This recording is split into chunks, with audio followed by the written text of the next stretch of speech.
Hi, and welcome to the third episode. We've had two episodes so far. The first one was about immigration at the US-Mexico border and the connection with service and how people came into careers through that. And our second episode was about people on the move in Europe, particularly Calais, France, and how that intersects with international workers with Mennonite Mission Network, as well as service, and what that means when people leave that context and come back and plug into their home contexts. If you've seen both of those already, that's great. I hope you enjoyed them. And if you haven't, you can go to MennoniteMission.net, and they should be there on the front page. It should be easy to find. This conversation I'm really excited about. I think this will be a great time to discuss conscientious objection, then and now.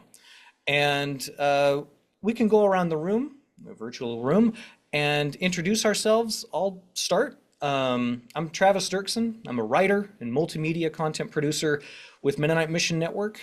Part of my job is writing about MVS and service adventure, and so kind of an intersection with that is a project I've been working on, an offshoot of our Missionary podcast series, which focuses on conscientious objection and the intersection of that with service and how those two things came together, particularly in Mennonite Mission Network's case with its service programs.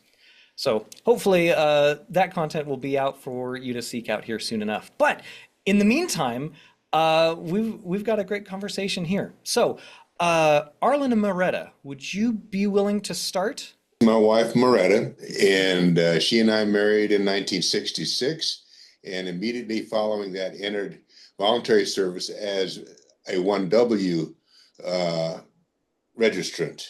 So my experience with the voluntary service program is as a 1W registrant with the United States government.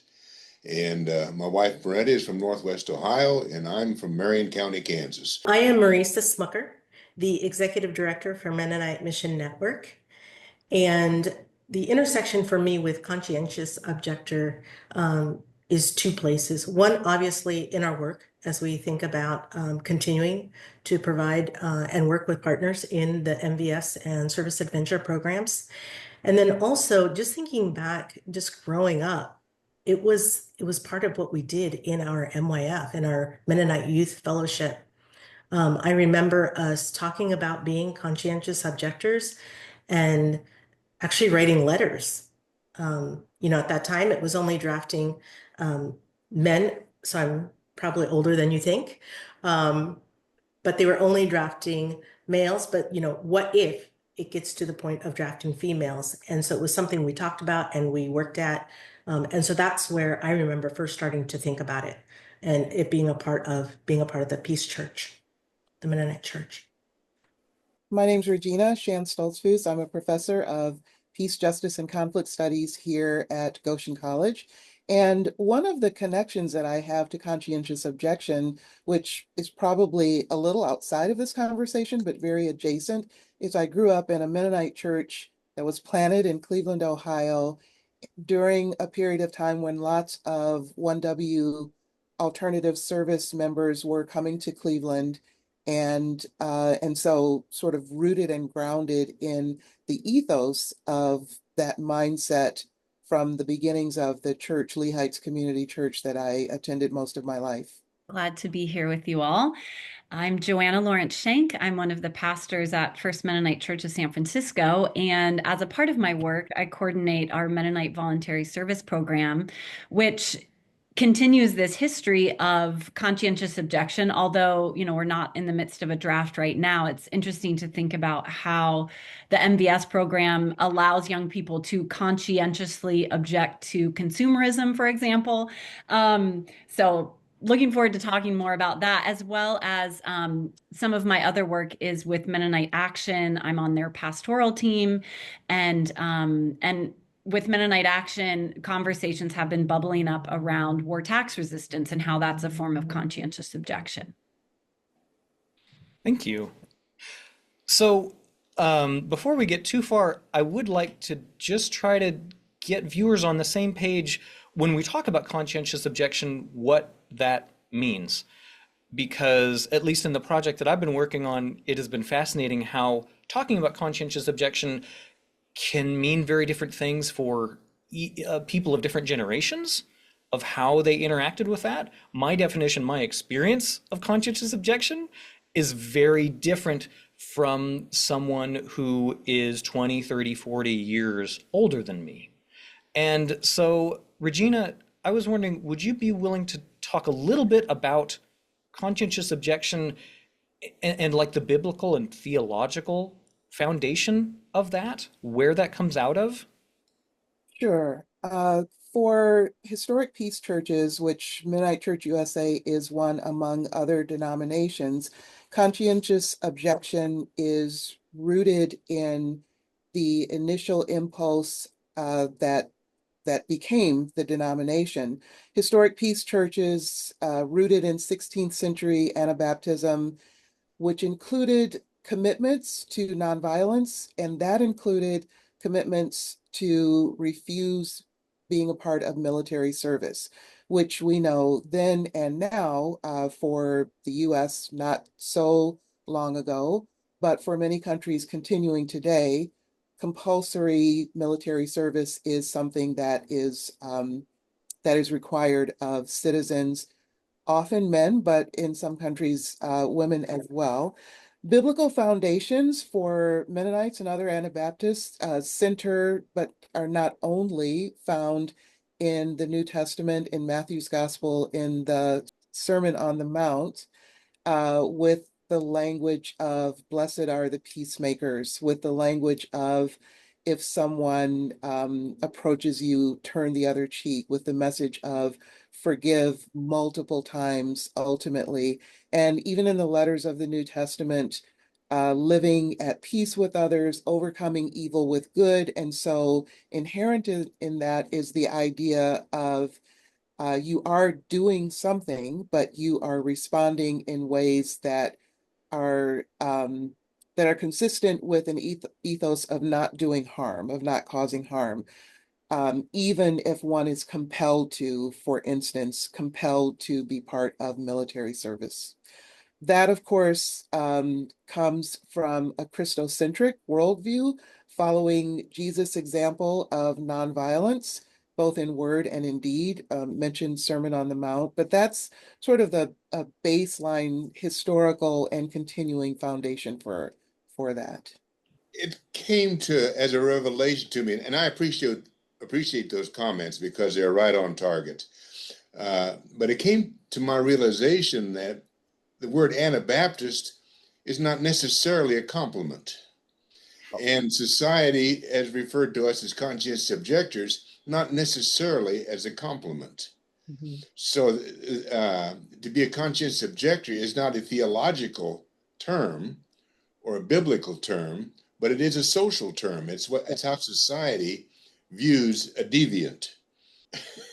Exactly. Very countercultural, right? I don't think about that very much in that, like, the idea of an Anabaptist is saying what you are not, right? At least in the word is saying what you are not more than what you are in a way. Or conscientious objection where you're objecting to something, it doesn't say what you're doing instead. I am curious though, I had each of you do your introductions. Would you be willing to go a little bit more in depth about how you personally intersect with conscientious objection, or what that has meant to you in your life and what that means today?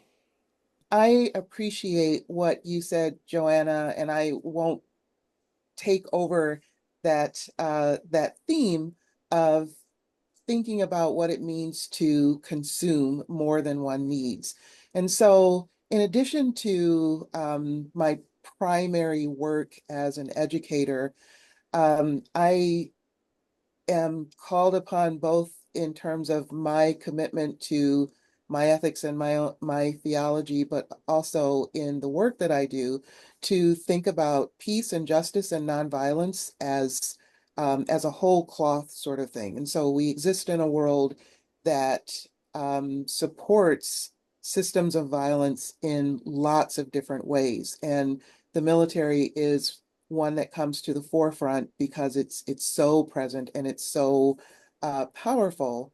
But in addition to thinking about the ways that military is supported or not supported, what does it mean to think about living in the world not only as a non-violent presence, but as a presence that invites systems of justice to prevail over systems of violence? And so when I think about, broadly speaking, about conscientious objection, that means objecting to those systems of violence, helping myself and helping my students and others sort of think through how those systems are mantled together, because a deep understanding of that mantling is one of the first steps to dismantling it.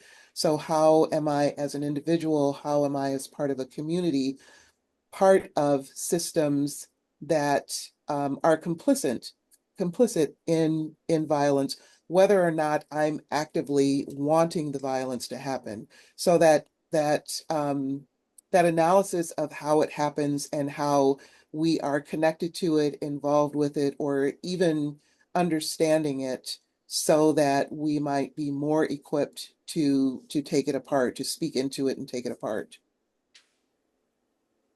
Yeah, I'd be glad to add to that. And want to start by saying, Regina, just how formative your vision and teaching and writing has been for me. You were one of my professors at AMBS in ethics, and a really important mentor when I was living at the MBS house in Elkhart back in the day. And just, yeah, like the ways that you were challenging us, it's over a decade ago now, 15 years, I think, since I was in seminary, continued to be so formative for me when I look at, the political moment that we're in right now, where there is so much to conscientiously object to. And it's been really meaningful to be a part of a faith tradition, to be a part of a denomination that has been doing this work. At our best, we've been doing this work for a long time. Of course, there's a lot of, shadow sides too. But I feel like there's a capacity that Mennonites have, because we've never associated ourselves with state power. We've had a, critique of the military, where we really can see through the lies now that are getting a big platform, the lies of Christian nationalism, wedding the state with Christianity. And of course, this was one of the biggest issues that our Anabaptist ancestors took with Christendom in their day, saying this is antithetical to the gospel. This is not the way of Jesus. And so it's really meaningful to me to get to be a part of a tradition that can look out and see the things that we're objecting to, and also have this practice and this history of trying to create a different way of life together, and what it means to stand in solidarity with those who are vulnerable. And I think really, just in the last number of decades, again, thanks to Regina and her colleagues with Damascus Road, Roots of Justice, have really invited Mennonites, especially white Mennonites, to think about what is solidarity in this moment. And so, I think recently of the actions that Mennonite Action has been supporting all across the country with the message, God's love knows no borders, which is saying what we're about. Like, we're about this expansive love of God, that questions the manufacture of these national borders that keep people separate, that keep some people in poverty while, enriching, the very few. And of course, there's that connection between capitalism and militarism, which Dr. King was speaking to over 50 years ago, and that continues, I would say is even more so the case in this stage of capitalism. So I think being Mennonite and Anabaptist gives us some really helpful tools to have a clarity about what's happening and a community with which to act. Maretta or Arlin, would you want to add to that at all? Well, I was thinking as they were speaking that me being a couple of decades older than they are and growing up in the 1950s in a very dense Mennonite community, yeah, there was a culture of non-resistance. There was an expected behavior pattern as an adolescent. And that culture was somewhat lost when the mandatory draft went by the wayside. And so, yes, I did grow up in a culture of an expected witness. And so to be objective, to object to militarism wasn't so much of the question as to conform to the expectations of my fellow believers. Do you mind if I add something, Please. Travis? Yeah, absolutely. One thing I've been thinking about too, working for Mennonite Mission Network now for a little over 10 years in various roles, and even including being MVS director for 2 of those years, I think of the variety of ways that we partner with others. I think, and it's the understanding that as a mission agency, we are called to look to not only be and work at peace and justice, and specifically thinking about conscientious objection, and also how we are in the world and how we do mission well, and that we don't fall into traps of doing violence and harm in those areas too. And I particularly think of the way that we partner with others. What does it look like for us to make sure we are paying attention to those who are doing well? Right now, we have so many groups, Mennonite Action, Roots of Justice, it used to be Damascus Road. We've also collaborated with Coalition to Dismantle the Doctrine of Discovery. These are examples of not only, but then our international partners too, who are experiencing different realities. And we're learning, what does it mean to lean in and to listen and learn, because we are in a different place in the world. So I think about those things and those realities, and what Arlin was saying too. It is a little harder sometimes, where it's not always there when you're not living, as I mentioned before, not living with the draft. So what does this look like for everybody who thinks, oh, this isn't my reality? How do I think about this? And so I think naming and talking about conscientious objection also forces us to name too, then what does peace and justice look like? And what should we be doing? One of the programs that we used to have, I don't know, I'd call it a program movement, there might be a better word, was the Peace Support, how's that? Peace and Justice Support Network, PJSN. And we've been through changes as an organization. And when PJSN stopped being a specific program for us, people were worried. And what we realized for us is that, and this is what I was speaking to earlier, is that it filters everywhere. It can't just be a small program in one area. It has to filter all of our lives in where we're working in all places, because we recognize that we work with this very much with those in other countries as well, not just in our own country, but then also recognizing what we're doing here. A couple of years ago, I did a presentation for my home church about the history of the draft and Mennonite witness and related to that. And one thing became very evident from almost the beginning is that we take a lot of credit for conscientious objection, but the Church of the Brethren and the Mennonites are not the only conscientious objectors. There are many other churches, including many of the mainstream churches in along our streets in every city, who have conscientious objectors as part of their membership. Some of my research includes reading a number of diaries or recounts from people who were conscientious objectors in World War I, World War II, Korea. And yet it is interesting how many different people were conscientious objectors to the draft. And so they were put into prison together and talked with each other of how exactly like they ended up there, or their viewpoint, which regardless of the details of how they came to that, they were all objecting to being drafted, to participating in the military, for the military's ends. And that's just not something I've thought about before reading these accounts, because as somebody who also is a cradle Mennonite, I I own that story in a way I may not always be cognizant of because I hear that so much from from people in church, from people that are older than me that tell me that that is part of my story. If you do some research about Camp Funston, which was a objector concentration camp at Fort Riley, Kansas, where in World War I, conscientious objectors were placed. The residents at Camp Funston were not only Mennonites or Anabaptists, they were from many, many denominations that were objecting to military activities. Regina, you talked about this a little bit.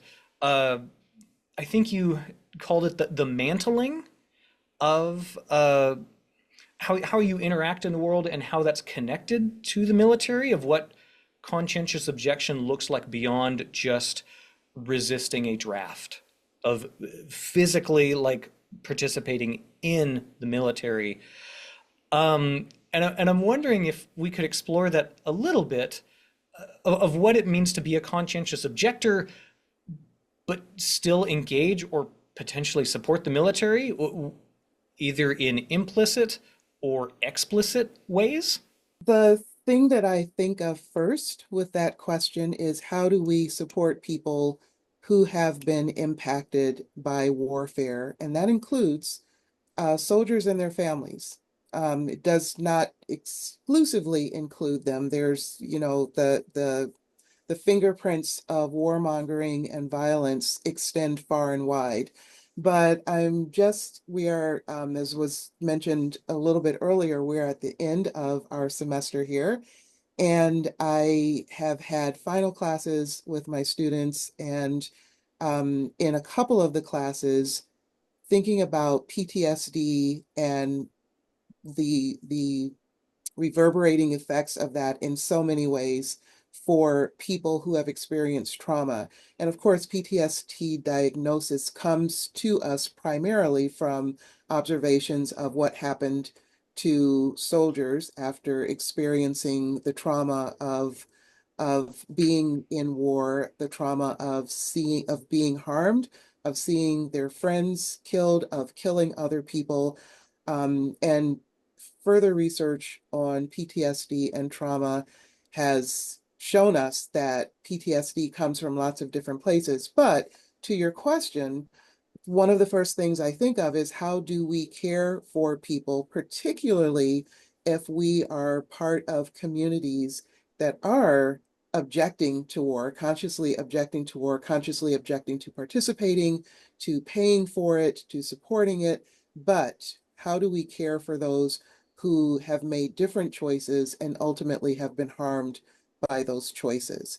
And so that is a conversation that's really, really important, because it's the humane thing to do, first of all, but because those reverberations extend out and they affect families, they affect whether or not people are able to receive mental and physiological and physical health care, the connection to whether one stays in a constant state of poverty because of all of those issues, not being able to hold down a job, not being able to be in society as one who can function as well as they were created to function because of what they have experienced. And so that is one of the ways that I think, particularly for those of us that have a strong stance against involvement in military, we cannot forget what those who have made other choices, what's happening to them, and think about how do we extend care to them. When Regina, when you were talking, one thing that came to mind is even some of today with young people and the generations now, when you haven't had a war so close by, the violence that we see is maybe the violence on TV, it's not real, and I think of in my own family system, those who have chosen to carry guns, those who have chosen to, who did decide to be in the Navy or currently in the Air Force, how do I respond? How do I still, and I liked what you meant about being there. We still need to be present. And I think of my mom sometimes in this case. She very much has a strong stance and knows who she is and that she's for peace. And she stays present with family, with people that we know that have made different choices. And maybe they haven't been hurt quite yet by those choices. But how are we a beacon of light in these spaces and still speak up for what we believe? I think about those areas too. I would add as well, I'm thinking about the executive director of Mennonite Church USA, Glenn Guyton, who served in the Air Force and later then found a Mennonite church in Virginia and became Mennonite and is now, has been in leadership for decades now. And I know that there are others too. Leo Hartshorn was in the military. I think there are a lot of other folks who are now in the Mennonite church who have had that experience. And so it's like, yeah, even within the Mennonite church, there's a diversity of experience as relates to the military. And I've been really grateful for folks who have been willing to share those stories, as well as how they've continued in relationships with folks who might be at a very different place than they are. So, that could be another interesting podcast episode at some point, talking with former military Mennonites. Oh, I'm writing those names down because that would be great. I knew of Glenn's story, but the others I wasn't quite I didn't know of them yet. So that's good. Travis, you do go to church with some people that have served in the military. Yes, yes. And I have also been told from some people that there are some people that no longer go to that church or were given a half membership or something because of their service in the military. That's another rabbit hole. One thing I am curious, thinking about conscientious objection, how was that talked about when you were young? Because we have a number of different generations here on this conference, and I'm curious how that was discussed and how that was modeled for you when you were young and what that looked like. We're probably the ones that remember some of those things. I was 4 months old when my dad was drafted.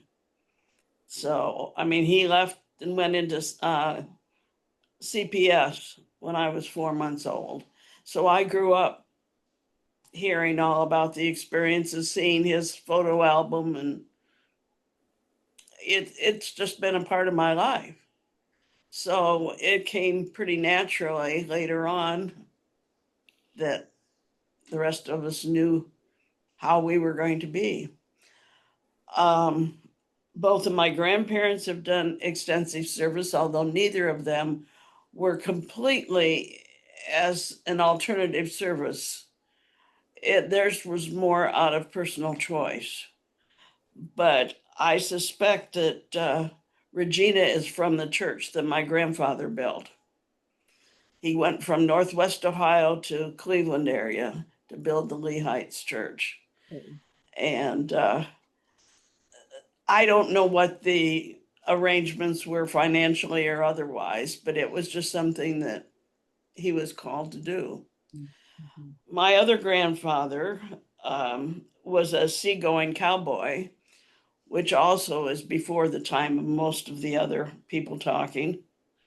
And because of the experiences he had doing that particular job, he and my grandmother went over in 1948 to Germany and helped with after the war relief for 2 years. And so that was another example that was brought home to me. And then also became the first District 2 MDS director or coordinator from Michigan to the Gulf Coast. And in that, he got into a number of different situations that could have turned out differently thankfully, he came through them all fine. But in the Gulf Coast area, he was helping to rebuild churches that had been destroyed by people who weren't encouraging Black people to be part of the community. And he interrupted the conversation at one point because these men threatened him and said, "You're not going to do this thing or we'll get you for it." And at some point he just said, "Well, men, I came down here to do a job and I'm going off to do it." And he and grandmother prayed a lot that night, not knowing what was going to happen the following day. And he never heard or saw another thing against him after that. And he finished what he went to do. So I've had a lot of examples in my family of people who carry through. So when Arlin and I married, and he said, "I've had deferments all these years, and now I think I want, before we get involved in family life, I would like to take care of my obligations to the government." And so we chose to go into voluntary service, and we got married on Sunday, and the next Sunday we'd had a short honeymoon, packed up all our things, and we're in Elkhart for orientation to be in voluntary service.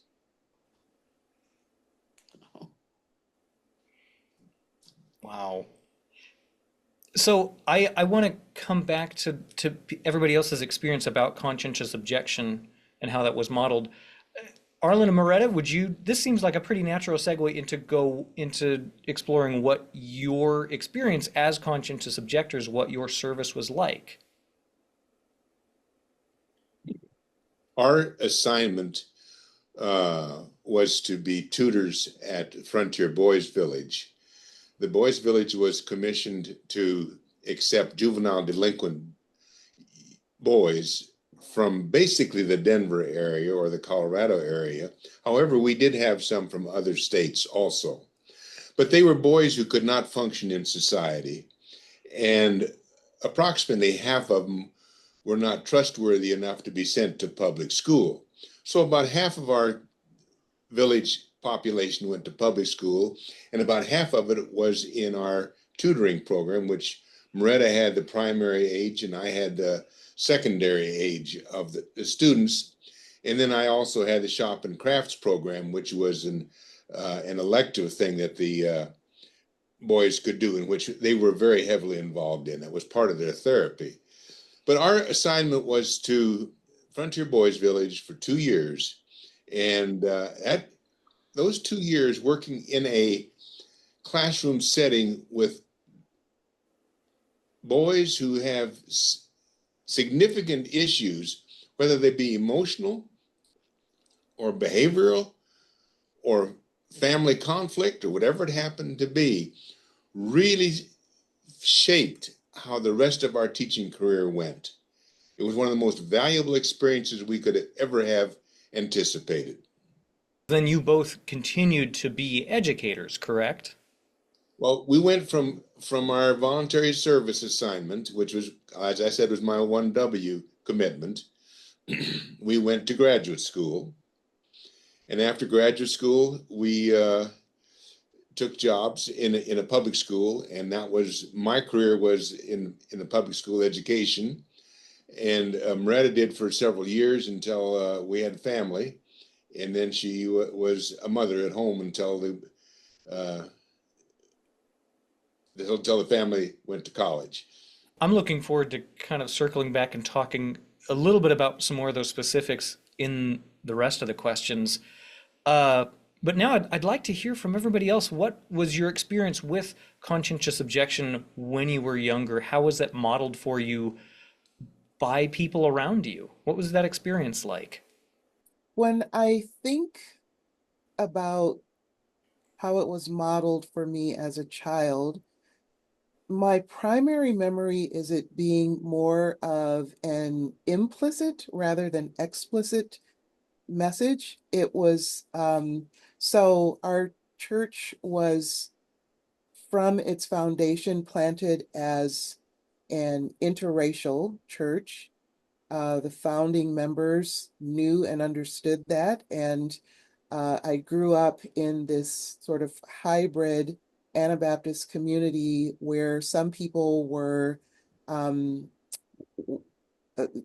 cradle Mennonites, if you will, and other folks found a church where they, and this was the truth for my family, found a church where, oh, this is something that we are, that we vibe with. And in talking to my mother about it as an adult, asking her about that, she said, well, there was lots of programming for kids, and for a family with young kids, we wanted to be there. And so growing up there and having this sort of implicit message through and through that we are the family of God, and that goes beyond the boundaries that human beings put on each other to divide us. This is not to say that it was a utopia or that things were done perfectly, but the intent was there. And so growing up in that mix of people who, according to society, were not supposed to do church together, doing church together and doing church together quite joyfully, was a big message for me. But then also, because we were, even though we didn't have Mennonite in the name of the church, but because we were grounded in Mennonite theology, Anabaptist theology, Anabaptist ethos, and we were connected to Anabaptist and Mennonite organizations like Mennonite Central Committee, like the mission, the precursors to the Mission Network, like the educational institutions. We had a steady stream of people either landing there that were connected to these places or coming in.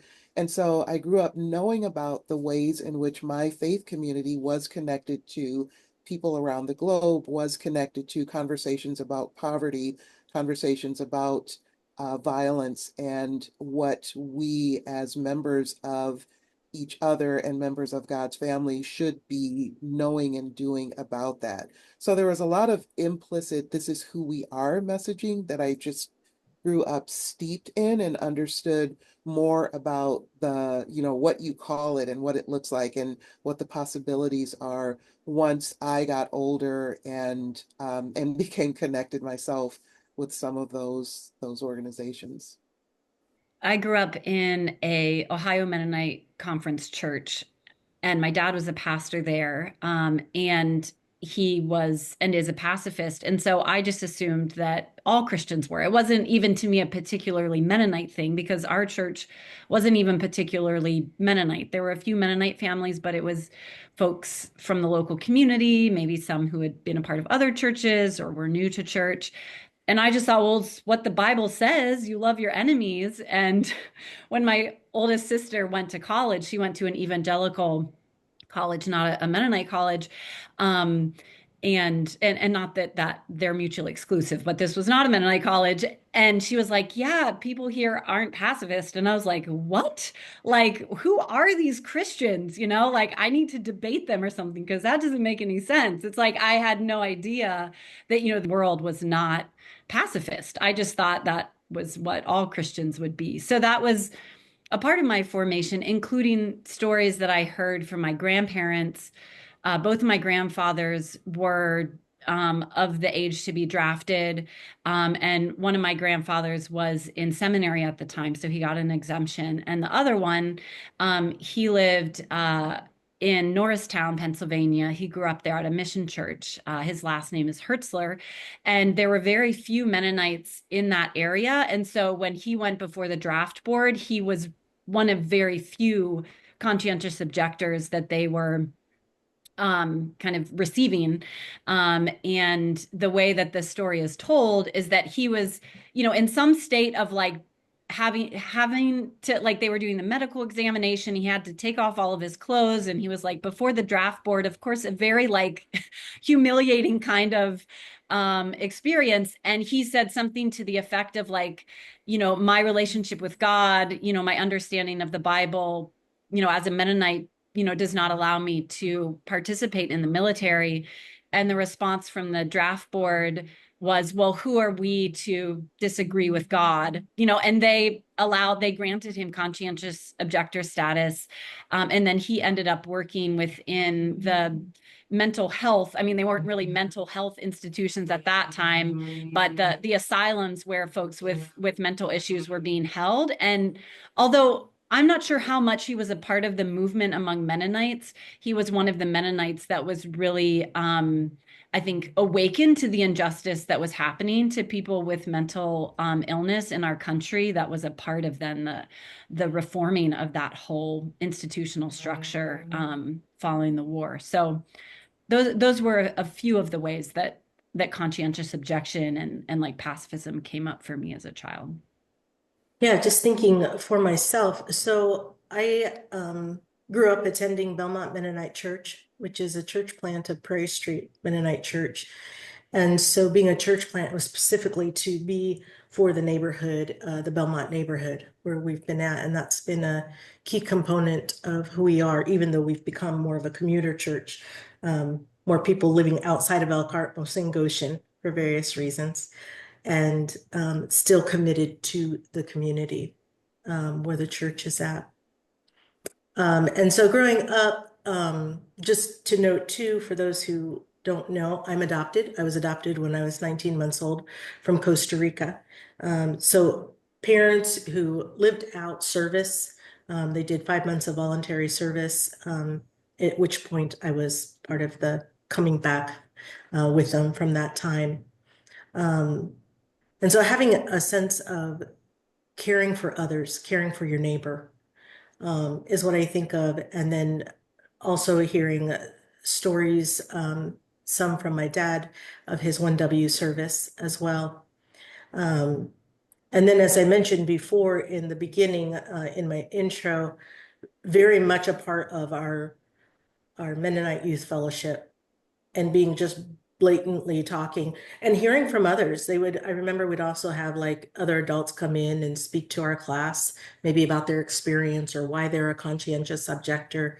And so it wasn't like, hey, you must do this, but they wanted us to make sure that we thought about it, that we talked about it, and that we thought through it. And that if this was a choice we were going to make, right, that we'd be able to write it out. We'd be able to be specific in how we talked about that. And, just on a side note too, on a personal note, as I got to know my birth country, Costa Rica, a little bit better, just what does it mean to be from a country that has chosen not to have an army? So what's happening in other parts of the world? And, for them to disband and choose not to have an army and to put that towards education, towards helping their people, right? So those are the pieces that I think of that have influenced me growing up. I guess for me, and it's different for other people, but for me, when I hear conscientious objection, the first thing that comes to my mind is a response to a mandatory military draft, at least in the context of the United States. And then the question following that is, if there is no longer a draft, what relevancy does conscientious objection take, right? Or what relevancy does it have, and what forms does it take, especially in today's world? Yeah, so I think that big picture of the connections of the ways that human beings have of systematizing violence. Of course, war is one of those, but there are other ways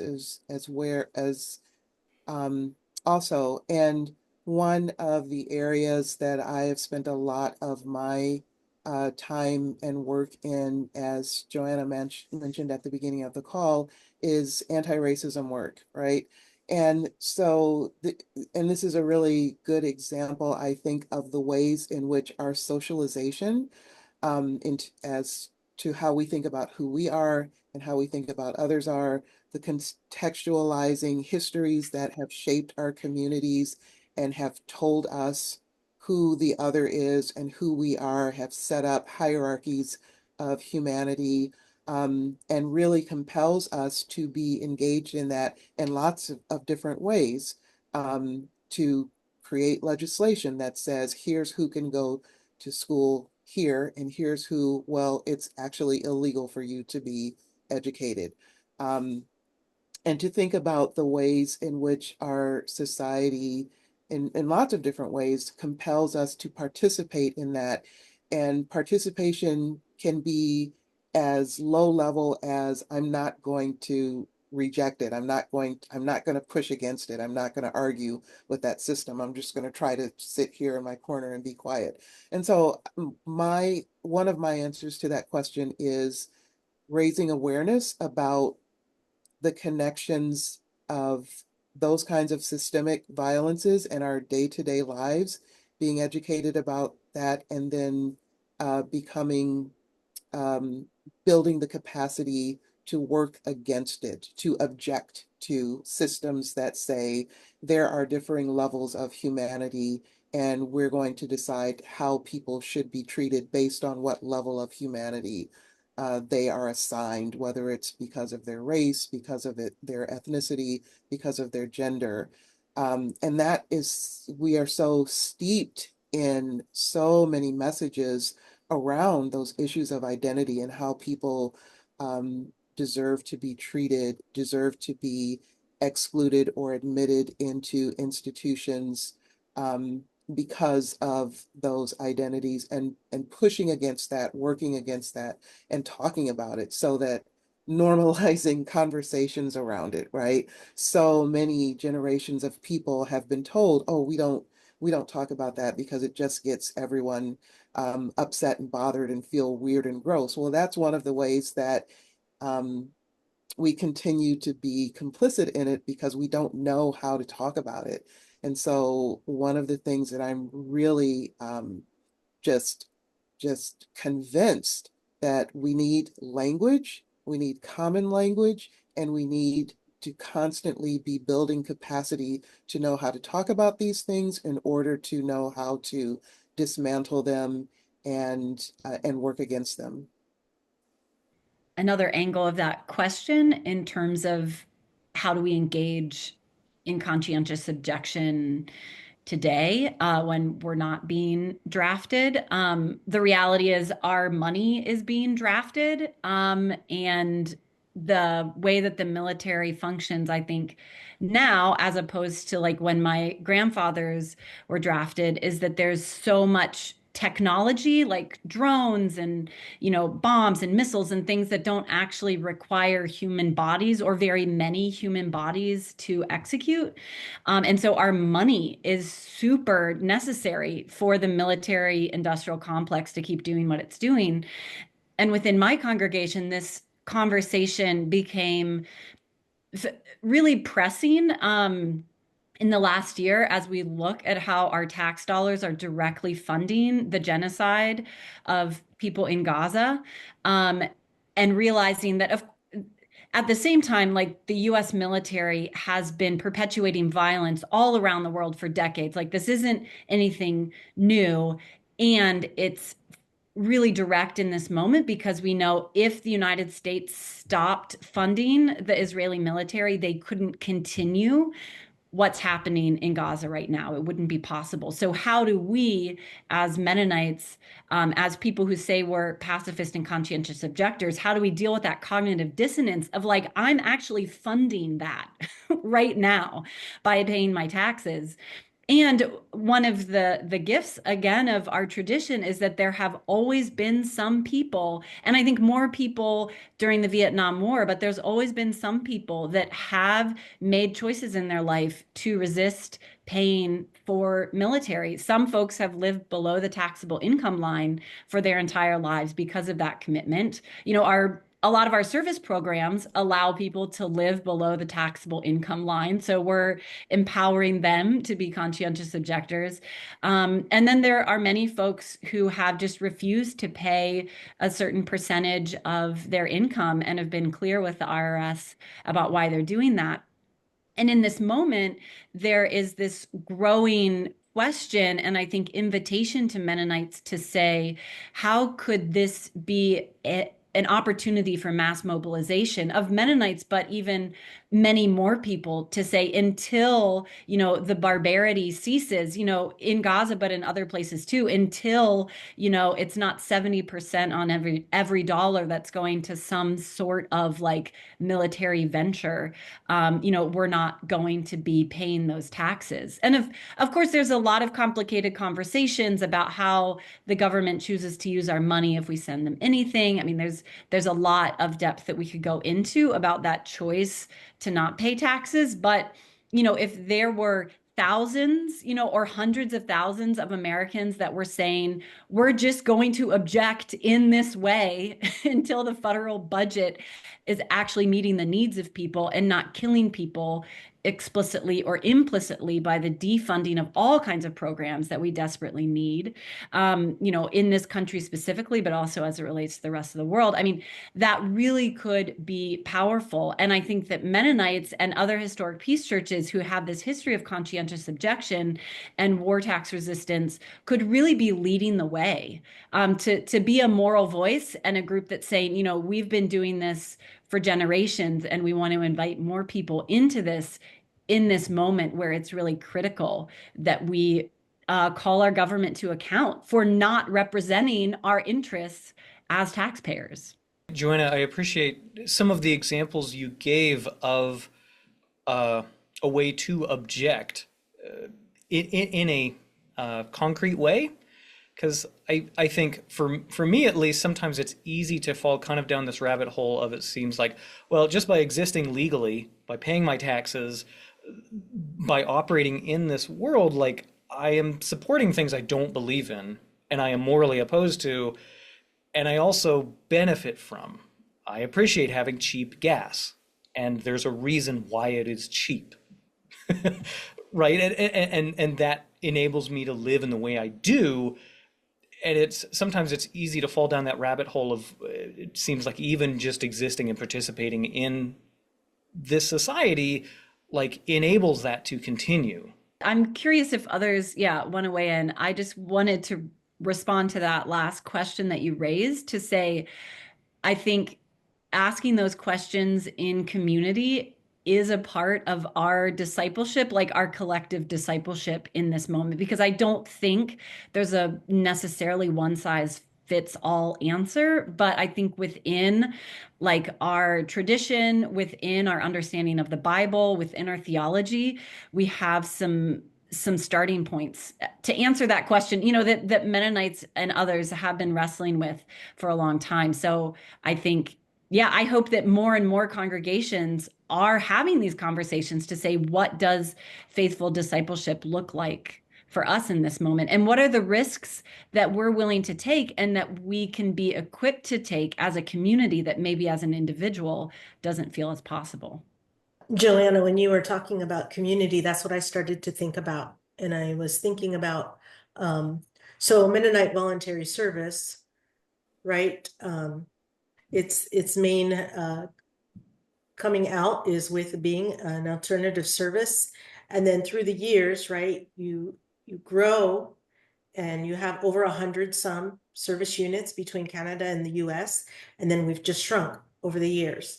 And the last couple of years, and this year in particular, we have 3 units. It's much different. San Francisco still being one of them, which is very exciting. And what I think about is, no, we don't have a draft anymore. People don't have to say, oh, I need to figure out what I'm going to do for alternative service, right?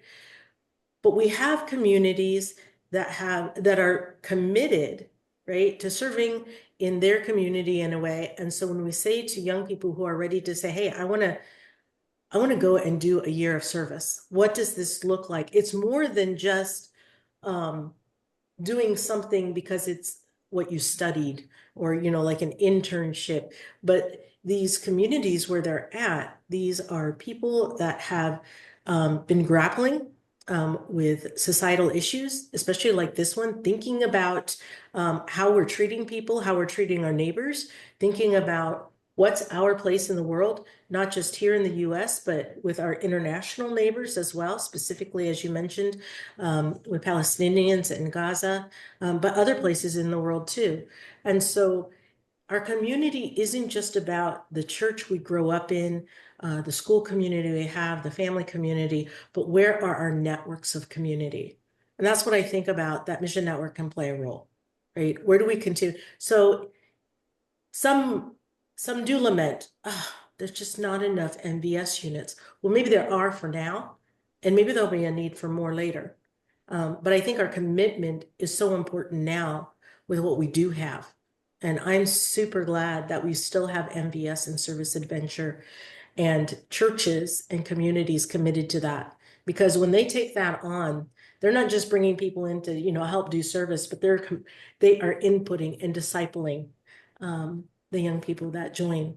One of the figures that us folks in Markham here at Mennonite Mission Network like to brag about is that there are 600 pastors in MCUSA connected churches that have come through Mission Network connected service programs. And we don't think that figure is an accident, that people continue to plug into the church community and be very active and integrate that into their lives after they come out of these programs. Joanna, I'm curious if you could speak into this. I'd like to hear everybody. How do you navigate that legality of, like, not paying all your taxes is illegal, right? And how do you navigate that, and how do you decide what is worth jumping into and abstaining from, or how you would join in that? Because there is some personal cost associated with that. As we know, it was illegal to not baptize your children. It was illegal to baptize yourself as an adult. So we have this precedent in our history of choosing to not comply with laws that get in the way of the practice of our faith and our following of Jesus. I don't think that then says, so it's no big deal. I mean, it is a big deal, but that's where I think discernment in community is really key. And especially now when we're in this political moment where there's a lot of repression, there's a lot of like vindictive behavior against people who step out of line, of what the administration wants to see happen. So I think that it really is important for communities to be discerning together. How do we support each other as we take risks? Because we know, there are many Mennonites who have participated in nonviolent direct actions, and they've gotten arrested as they're calling for peace. They're calling for, release of captives. They're calling for, support for folks who have been made poor, by our economic system. So there is this history, even, in recent decades, of Mennonites, getting arrested for, their commitments to peacemaking and to justice in the world. So I think in this moment, for congregation, like one of the things that we're going to be talking about at First Mennonite is, what would it look like for us to have a congregational statement of support for anyone who's choosing to be a war tax resistor and, redirect that money elsewhere. So not everyone in the congregation is going to make that choice, but what does it mean for the congregation to say, as a body, we support you? And what would it look like if most of the Mennonite churches in Mennonite Church USA said, we support war tax resistors? That I think would be so empowering for folks who are making that decision to say, our community has our back, even if we are, subjecting ourselves to some risk, or to some kind of, response for our behavior from the government, like we're not doing this alone. So that's where I think, again, like community discernment and community support is just so key. But to do something that is considered illegal is not a new thing for us as Mennonites. Maretta, Arlin, I would be curious, in your experience as conscientious objectors, you had a legal avenue to still engage in service. But that didn't mean that was without risk or without going against the grain of a community, of a culture that looked at that differently.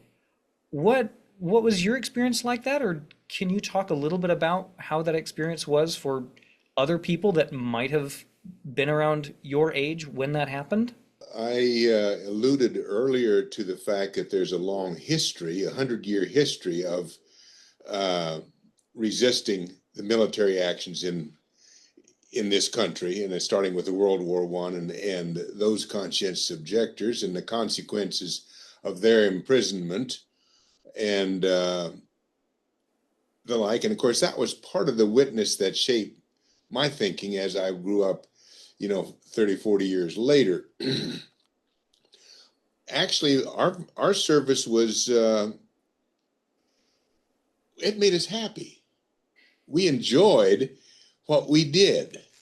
And of course, the church enabled us, because they, by the church, I mean, they supported the agency that we worked for, and our room and board was one of the things that we did not have to worry about, and we were enabled to be service people and in the voluntary service program. And that enabling by the local churches was very, very important. Now, along that same line, Maretta referred to the CPS programs. I have certificates and receipts of donations my father made to support the young people who were in the CPS program, because the government didn't necessarily pay for the alternative service of World War II. And so the local churches had to support those draftees. And I have the receipts that my dad received for making donations in behalf of the CPS program. So yes, there's been a very long and strong interaction between the home congregations and the service aspect of the young people or the church's mission outreach. Now, you talked about what kind of things did we encounter. There was one graphic experience when I was in graduate school. I was a graduate student. Most of my colleagues were undergraduates, which meant they were all of draft age, and this was in the late 1960s. And my teachers were all veterans. And so one of the topics of discussion many times in social settings was of a militaristic attitude and topic. So the would-be draftees and the veterans who were my mentors in graduate school discussed what had happened and what they had done as participants in different national conflicts and the like. And at one point, one of the young men turned to me and says, "Oh, what branch of the service were you in?" And my answer was, "Well, I didn't serve in the military. I served in alternative service," which prompted a very vocal and berating barrage of comments about the fact that I was a conscientious objector. Now, I must say that we all survived that, including my colleagues and the like.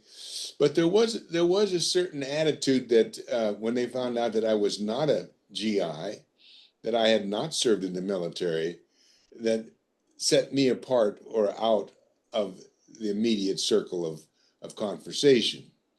So that did occur. Also in the 1960s, there was an incident in Hillsborough, Kansas, where there was a young draft age man, and this happened to be a friend of our family, so this story cannot be validated other than through family legacy and the like. But there was a young man in Hillsborough who was driving down the street in his car, and another car was a group of young draft age patriot type individuals who cornered him, pulled him from his car, roughed him up, and urinated on him. Now, this is something that you have say that happened in the late 1960s. Yeah, it is a part of the story. Now, many of these stories of things that happened are in family legacies or in congregational legacies. The people who were the victims of these things did not go to the law and file grievances, or there is no legal trail to validate these things, but they are in the congregational and family legacies that have been passed down. And I imagine that also makes it difficult to talk about that, because that is a very, it can be an embarrassing or a painful thing to recount and talk about to younger generations, or what that felt like or what that was like. Well, in the account that I referred to, where he was pulled from his car and roughed up, yeah, he does not want to talk about it. We are coming to a close with the questions that I have for everybody. One thing, arcing back to way where we started with kind of the definition of conscientious objection, how do you find that being a conscientious objector intersects with the call to follow Jesus, with your call as a follower of Jesus? How do you view that intersection today? I can speak to that. As I think about today, and again, many of us have talked about this today in our conversation. When I think of conscientious objector, yes, it's typically to war, but we've also talked about many ways where we are consciously saying no to things or yes to things because we're following Jesus. And so what does that look like? How do we talk about that? How do we name that? How do we walk together in that? And so, you know, Joanna mentioned about the community. She mentioned about, churches within MCUSA. And I, again, would go a little bit farther, even those that we partner with and talk with beyond those borders, just, even our country borders. And what does that look like? What is it? When we say that we are following Jesus, how do we name that? And how do we talk about that? And how do we wrestle with what that means? And so then when we do step out of the norm, the societal norm, it is tough to do it as one person, and even tough to do it as a handful, but it's much different when we are in conversation and knowing that we are saying, this is how we feel. This is where we feel that Jesus has led us to. Example in scripture, and also in the mandate to love each other, to love our neighbor, to love God. How do we do that? When we think of Micah 6:8, O mortal, what is required of you? To love mercy, to seek justice. And so that's part of how do we do that physically? How do we do that in our words, in our actions? And for Mission Network, how do we continue to live that out through programs and conversations with partners, and also in our resources that we provide, for congregations, for conferences, and for others? I can add something to that. A recent graduate of Bethel College here in Kansas had a degree in computer science. He got a job with a very prestigious business in Wichita. The business ended up having many contracts with the United States military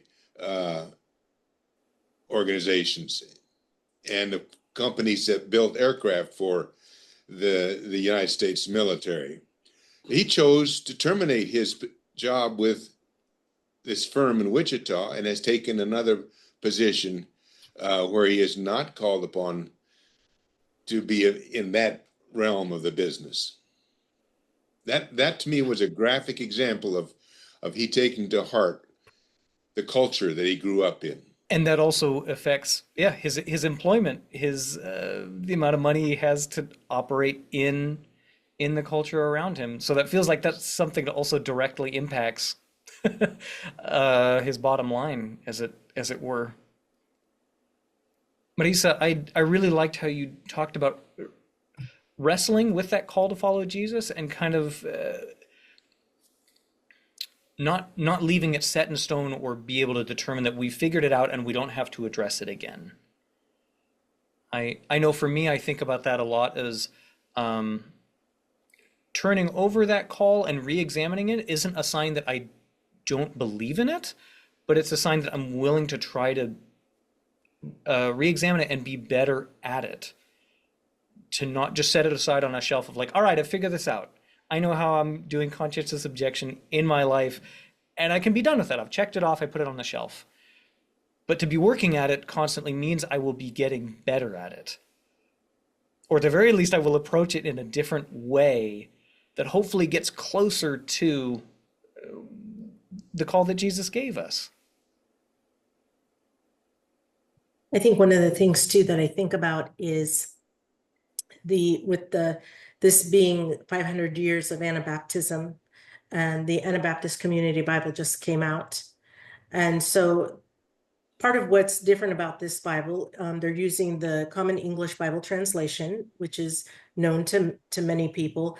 But in the margins, what they have is they have study groups from the Mennonite Church in various groups that have taken different passages, looked at it, studied it, and come up with questions or things that they thought about in looking at those passages. And then they also added commentaries from theologians as well as early Anabaptist writings, right?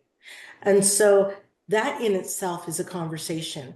We didn't live back in 1525, but we can be in conversation with what they were going through. So throughout the years, and then as I think about what are some of the groups, as they wrestled with those questions and what is scripture saying, maybe there's some question there or a thought there that I hadn't wrestled with before, but that in itself, that's why we call it the Anabaptist Community Bible, right? So it's a reminder that it's a bigger community, right? I'm not just going to church and having that conversation there. We have these conversations at Mission Network. Sometimes I feel like I go to church, 5 days a week plus my Sunday, right?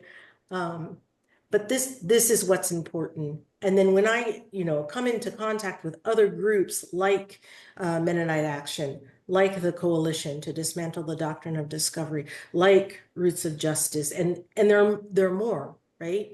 There's Creation Care, there's others as well. It reminds us for us to pay attention what is happening in the world and how do we keep asking the question, are we following Jesus? And so conscientious objection, in the way that we've been talking about it, we mostly were talking about to war, to actions of military, to violence, and then we started spreading it out to harm, to ways that this is not what Jesus called us to do. So again, as a community, how do we continue to lean into those conversations and do that together? I think that's a great note to wrap up our conversation. Is there anything, and just for people watching, just to note that Regina had to step off earlier because of a time commitment. Joanna stepped off earlier because of a time commitment. They didn't drop out or leave in protest or anything. So just FYI. Is there anything, Arlin, Maretta, Marisa, is there anything else you'd like to speak into this conversation? I'd just like to thank you and the rest of your associates for this opportunity. Thank you very much. Absolutely. Oh, Arlin, it has been a lot of fun to be able to talk with you. I really appreciate you and Maretta being willing to share your experience. The story is so important. And if people get the story, they will understand why we have come to the conclusions that we have come to.